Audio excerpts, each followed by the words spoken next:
ഇന്നിവിടെ ചെയ്യാൻ പോകുന്നത് പനീറാണ്. ഫസ്റ്റ് എന്നാ ചെയ്യേണ്ടത്? അരയ്ക്കാനും അങ്ങനത്തെ കാര്യങ്ങളൊന്നുമില്ല. പക്ഷെ ഞാൻ നേരത്തെ അരച്ച് വെച്ചതുകൊണ്ട് കാര്യം പറഞ്ഞുതരാം. ഇവിടെ എന്താ അറിയോ, ഫസ്റ്റ് ഇതിൻ്റെ കാര്യം പറഞ്ഞിട്ട് ഞാൻ വെക്കാം. ഞാൻ കുറച്ച് അണ്ടിപ്പരിപ്പ് എടുത്തിട്ട്, ഇത് വെജിറ്റബിൾ ഓയിലാണ്, ഏത് വേണേലും എടുത്തു, വെളിച്ചെണ്ണ ഒഴിക്കരുത്. അല്ലാതെ വെജിറ്റബിൾ ഓയിലിനകത്തോട്ട് ഒരു 3-4 അണ്ടിപ്പരിപ്പ് എടുത്തേച്ച് ഒന്ന് വറക്കണം. വറുത്തേച്ച് അരച്ചെടുത്തിരിക്കുന്ന പേസ്റ്റാണ്. ഇനി അണ്ടിപ്പരിപ്പ് നമ്മുടെ കയ്യിൽ ഇല്ലെന്ന് വിചാരിച്ചോ, വിഷമിക്കണ്ട, കപ്പലണ്ടി കിട്ടുമല്ലോ, അതായാലും മതി. ഇനി അതില്ല, ബദാം ഉണ്ടോ, അതായാലും മതി. ഓക്കെ, ഇനി നമുക്ക് തുടങ്ങാം. ഫസ്റ്റ് എനിക്ക് പനീർ ഒന്ന് വറുത്തെടുക്കണം.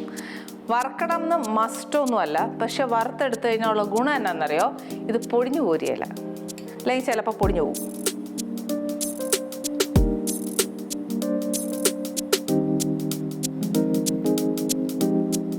എണ്ണ ഒരു 4-5 സ്പൂൺ ഞാൻ ഒഴിച്ചു. ഇതെന്തിനാ ഇത്രയും ഒഴിച്ചതെന്ന് ചോദിച്ചാൽ, ഈ പനീറുണ്ടല്ലോ ചില സമയം ഒട്ടിപ്പിടിക്കും ആ പാനയിൽ. നോൺ സ്റ്റിക്ക് ആയതുകൊണ്ട് ഒട്ടിപ്പിടിക്കുകയല്ല, നമ്മൾ ചിലപ്പോൾ ചീനച്ചട്ടിയിൽ ഇടുകയെന്ന് വിചാരിച്ചോ, ഒട്ടിപ്പിടിക്കും. അപ്പോൾ അത് വരാതിരിക്കാനായി ഇച്ചിരി എണ്ണ കൂടുതൽ ഒഴിച്ച്.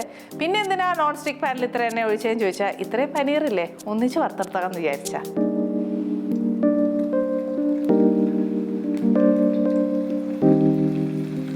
എണ്ണ ചൂടാവാതെ പനീർ എടുത്തിട്ട് എന്തിനാന്ന് ചോദിക്കും. അത് കാര്യം പറഞ്ഞുതരാം. ഈ പനീറിന് ഒരു ഇച്ചിരി തണുപ്പുണ്ട്. അപ്പോൾ എണ്ണ ചൂടായിട്ട് ഞാൻ പനീർ ഇടുവാന്നേൽ ഇത് പൊട്ടിത്തെറിക്കും, എൻ്റെ മേലെല്ലാം പൊള്ളും.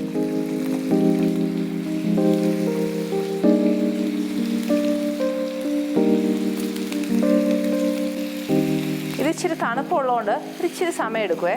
അതല്ല നമ്മൾ റൂം ടെമ്പറേച്ചറിലിരിക്കുന്ന പനീറാണെങ്കിൽ പെട്ടെന്ന് വറുത്തെടുക്കാവുന്നേ ഉള്ളൂ. അങ്ങനെ ഒത്തിരി ഡീപ് ഫ്രൈ ഇട്ട് മീൻ വറുക്കുന്ന പോലെയും ഇറച്ചി വറുക്കുന്ന പോലെ ഒന്നും വറുക്കണ്ട. ഇത് കുറച്ചൊരു ഷാലോ ഫ്രൈ ഇല്ലേ, അപ്പുറം ഇപ്പുറം ഒന്ന് ബ്രൗൺ ആവുന്നേ, അത്രയും മതി.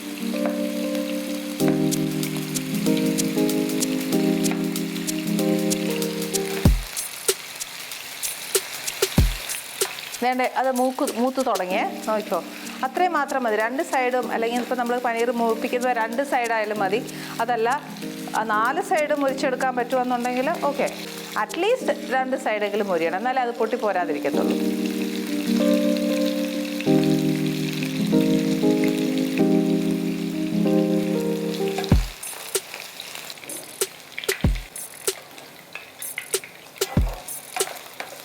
പിന്നെ പനീറിനൊരു മൈനസ് പോയിന്റ് എന്താണെന്ന് വെച്ചാൽ, ഞാൻ ഈ 4 സൈഡും ഒന്ന് ഷാലോ ഫ്രൈ മതി എന്ന് പറഞ്ഞാൽ എന്നാണെന്നറിയോ, ഇതിനകത്തെ വാട്ടർ കണ്ടന്റ് മുഴുവൻ പോയി കഴിഞ്ഞാൽ പനീർ പെട്ടെന്ന് കയറി കട്ടിയാവും. അന്നേരം അത് കഴിക്കാൻ ഇച്ചിരി പ്രയാസമാണ്. നമ്മുടെ പ്രായമുള്ളവരൊക്കെ വീട്ടിലുണ്ടാക്കുമ്പോൾ നമ്മൾ എണ്ണയിൽ ഉള്ളപ്പോഴേ, നമ്മൾ എണ്ണേതേലും ഒക്കെ സ്പെഷ്യൽ ഉണ്ടാക്കുമ്പോൾ നാച്ചുറൽ എല്ലാവർക്കും ഉണ്ടാവുന്ന പോലെ ഒരു കൊതിയല്ല അവർക്കും ഉണ്ടാവൂലേ. അപ്പോൾ അവർക്കും കഴിക്കണം. അതുകൊണ്ട് നമ്മൾ എന്നാ ചെയ്യണം, അവരെയും കൂടെ കൺസിഡർ ചെയ്ത് സോഫ്റ്റായിട്ട് ടേസ്റ്റി ആയിട്ട് ഉണ്ടാക്കണം.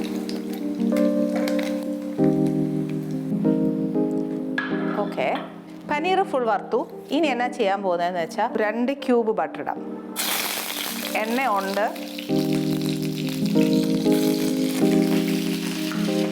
ഇതിനകത്തോട്ട് ഒരു ഇച്ചിരി ജീരകം, ഒരു 1/2 ടീസ്പൂൺ വെച്ചോ. ഇനി അടുത്തത് കുറച്ച് ഗ്രാമ്പു മീൻസ് ഒരു 2-3. അത് കഴിഞ്ഞാൽ ഒരു പട്ടയുടെ ഇല.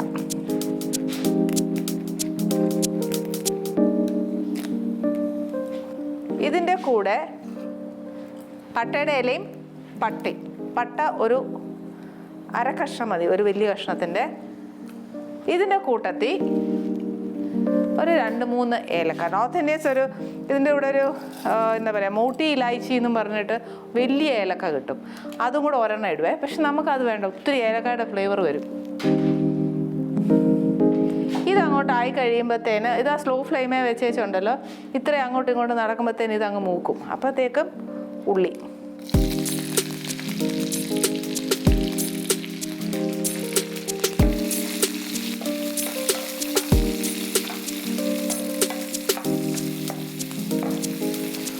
ഒരു ഇച്ചിരി നല്ലതായിട്ടൊന്ന് മൂക്കണം. എന്നാലേ നമ്മൾ ചേർക്കാൻ പോകുന്ന ടൊമാറ്റോ പേസ്റ്റ് അല്ല, ടൊമാറ്റോ പ്യൂരി, അതായത് തക്കാളി വേവിച്ച് വെച്ച് അതിൻ്റെ തൊലി കളഞ്ഞ് മിക്സിയിൽ അടിക്കുക ചെയ്താൽ. നമുക്ക് അമ്മമാർക്ക് അതിനുള്ള സമയമില്ലാത്തതുകൊണ്ട് വെറും തക്കാളി എടുത്തേച്ച് ഒന്ന് അടിച്ചാൽ മതി. ഇത് ഭയങ്കര പ്രൊഫഷണലി കേൾക്കുന്ന ആൾക്കാർ പറയും അങ്ങനെയൊന്നും ചെയ്യരുത്, അങ്ങനെയൊന്നും പഠിപ്പിക്കരുതെന്ന്. ഞാൻ 2 വശവും പറഞ്ഞുതരാം. ഞാൻ പച്ച തക്കാളി അരയ്ക്കാം, അതല്ല പ്യൂരി ഉണ്ടാക്കുന്നത് ഇങ്ങനെയാണ്. തക്കാളി വേവിച്ചിട്ട് സ്കിൻ കളയും. സ്കിൻ കളഞ്ഞിട്ട് അത് മിക്സിയിൽ അടിച്ചെടുത്തിട്ട് അരിച്ചെടുക്കും. ഉള്ളി മൂക്കുന്നതിൻ്റെ കൂട്ടത്തിൽ തന്നെ ഇഞ്ചിയും വെളുത്തുള്ളിയുടെയും പേസ്റ്റ്. ഇഞ്ചിയും വെളുത്തുള്ളിയുടെയും പേസ്റ്റ് ഒരു ടീസ്പൂൺ മതി. ഇതിപ്പോൾ വലിയതിൽ ഒരു ടീസ്പൂൺ കറക്റ്റായിട്ട് എടുത്താൽ മതി. ഇത് വെളിയിൽ നിന്ന് മേടിക്കുന്ന പേസ്റ്റ് ആയതുകൊണ്ട് അതിന് ഇതിൻ്റെ കൂട്ടത്തിൽ തന്നെ മൂത്താലില്ലേ അതിനൊരു ഉപ്പിൻ്റെ രസമുണ്ട്. നമ്മൾ ഉപ്പ് ഇതുവരെ ഞാൻ ഉള്ളിക്ക് വാടാനും ഇട്ടില്ല, അല്ലാതെ പെട്ടെന്ന് വാടാൻ വേണ്ടി ചെയ്തിട്ടില്ല. കാര്യം ബട്ടറിനകത്ത് ഉപ്പുണ്ട്. അത് മാത്രമല്ല ഇപ്പം നമ്മൾ ചേർത്ത ഇഞ്ചിയും വെളുത്തുള്ളിയും പേസ്റ്റിനകത്തും ഉപ്പുണ്ട്.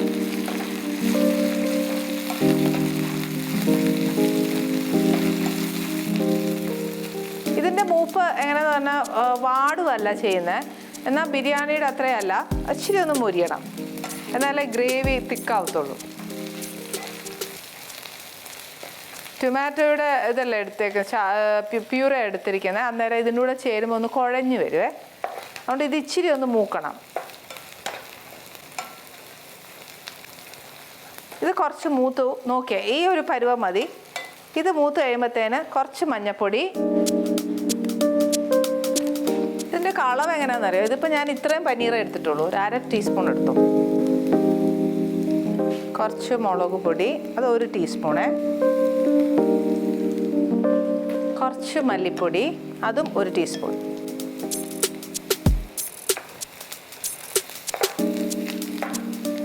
ഇതിൻ്റെ കൂടെ കുറച്ച് ഗരം മസാല, അതും ഒരു 1/2 ടീസ്പൂൺ മതി.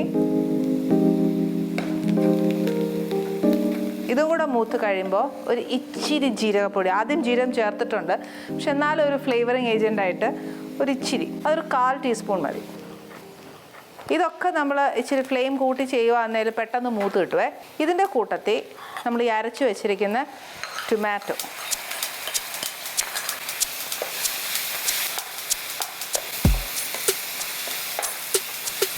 ഈ ടൊമാറ്റോയുടെ വെള്ളം വറ്റിയേച്ച് ഈ നമ്മൾ ഇട്ടിരിക്കുന്ന ബട്ടറിൻ്റെയും എണ്ണയൊക്കെ ഇങ്ങനെ തെളിഞ്ഞ് വരണം. എന്നാൽ അതിൻ്റെ പച്ചച്ചോവയൊക്കെ ഒന്ന് മാറത്തുള്ളേ. കണ്ടോ, എണ്ണയെല്ലാം തെളിഞ്ഞു. ഇനി ഞാൻ പനീർ ഇടാൻ പോകും.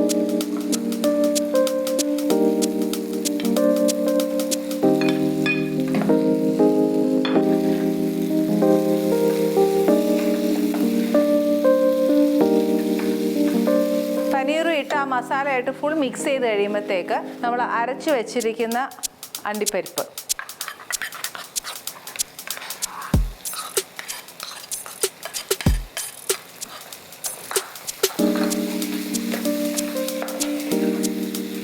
നമുക്ക് ഈ ഗ്രേവി ഇത്രയും പോരാ അല്ലേ? അപ്പോൾ ഇച്ചിരി കൂടെ വെള്ളം. ഭയങ്കര ഹെൽത്ത് കോൺഷ്യസ് നോക്കുന്ന ആൾക്കാരാണെങ്കിൽ ഈ പറഞ്ഞ പോലെ അണ്ടിപ്പരിപ്പ് വറുത്തിടണമെന്നൊന്നുമില്ല, അല്ലാതെ തന്നെ അരച്ചിടാവേ.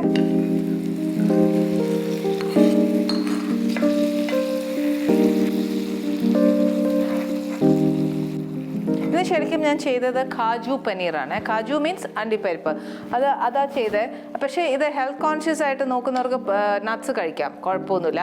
പനീർ നല്ലതാ. ജിമ്മിലൊക്കെ പോകുന്നവർക്ക് ഭയങ്കര പ്രോട്ടീൻ റിച്ച് ആണെന്നാണ് പറഞ്ഞിരിക്കുന്നത്. അതുകൊണ്ട് അതിലും വലിയ ദോഷമൊന്നുമില്ല. ബട്ടർ അവർ സജസ്റ്റ് ചെയ്യുന്ന ഒരു സാധനം. പിന്നെ എണ്ണ ഒലീവ് ഓയിൽ ആണെങ്കിൽ ബെറ്റർ. പിന്നെ എല്ലാവരും വീട്ടിൽ ഒലീവ് ഓയിൽ ഉപയോഗിക്കുകയില്ല, സാധാ സൺഫ്ലവർ ഓയിലും അല്ലെങ്കിൽ അതിലല്ലേ ഒഴിക്കത്തുള്ളൂ. അതുകൊണ്ടാണ് ഞാൻ കോമൺ ആയിട്ട് ഇത് ഒഴിച്ചത്. അപ്പോൾ അത് മാറ്റി അതല്ല ഒലീവ് ഓയിൽ തന്നെ ഉപയോഗിക്കുന്നതെങ്കിൽ അങ്ങനെ ചെയ്യാം. ഇനി ഇത് ഇച്ചിരി ഒന്ന് പിടിക്കണം മീൻസ് ആ ഒരു അണ്ടിപ്പരിപ്പൊക്കെ ചേർത്തതിൻ്റെ ഒരു പച്ചച്ചൊവ വറുത്ത ഇട്ടേക്കുന്നത്. പക്ഷെ എന്നാലും അതൊരു ഇച്ചിരി ആ ഗ്രേവി എല്ലാവരുമായിട്ടൊന്ന് ചേരണ്ടേ, എന്നാലേ അതിൻ്റെ ടേസ്റ്റ് വരത്തുള്ളൂ. എണ്ണ എല്ലാം തെളിഞ്ഞ് വന്നിട്ടുണ്ട്.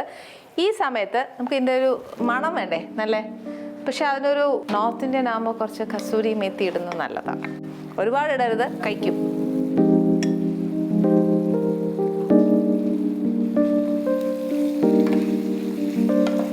ഇനി വേണ്ടിയത് ആ ക്രീമാണ്. ഫ്രഷ് ക്രീം ഏതായാലും കുഴപ്പമില്ല.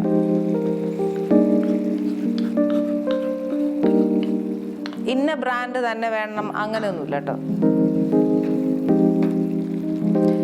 ഇതിനകത്ത് ഈ നമ്മൾ ക്രീം ചേർക്കുമ്പോഴത്തേക്കുണ്ടല്ലോ അത് കുറച്ചിങ്ങനെ നല്ല തിക്കാവും. പക്ഷെ നമുക്ക് ആ ഗ്രേവി എത്രയാണ് വേണ്ടതെന്ന് വെച്ചാൽ അത് കണക്കാക്കിയിട്ട് കുറച്ചുകൂടെ വെള്ളം ചേർത്തോളൂ.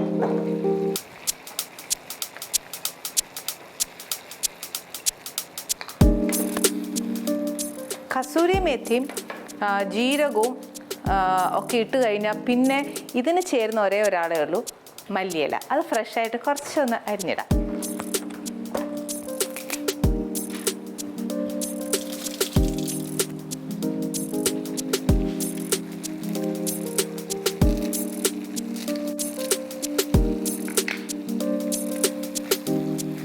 ഇനി തീ ഓഫ് ചെയ്യാം. ഇത്രയേ ഉള്ളൂ പനീർ. പക്ഷെ ഇത് ഭയങ്കര ടേസ്റ്റ് കേട്ടോ. ഇത് നാണ്, റോട്ടി ഇതെല്ലാം കൂടെ കഴിക്കാൻ ഭയങ്കര ടേസ്റ്റാണ്. Ali's Kitchen. Let's cook with love.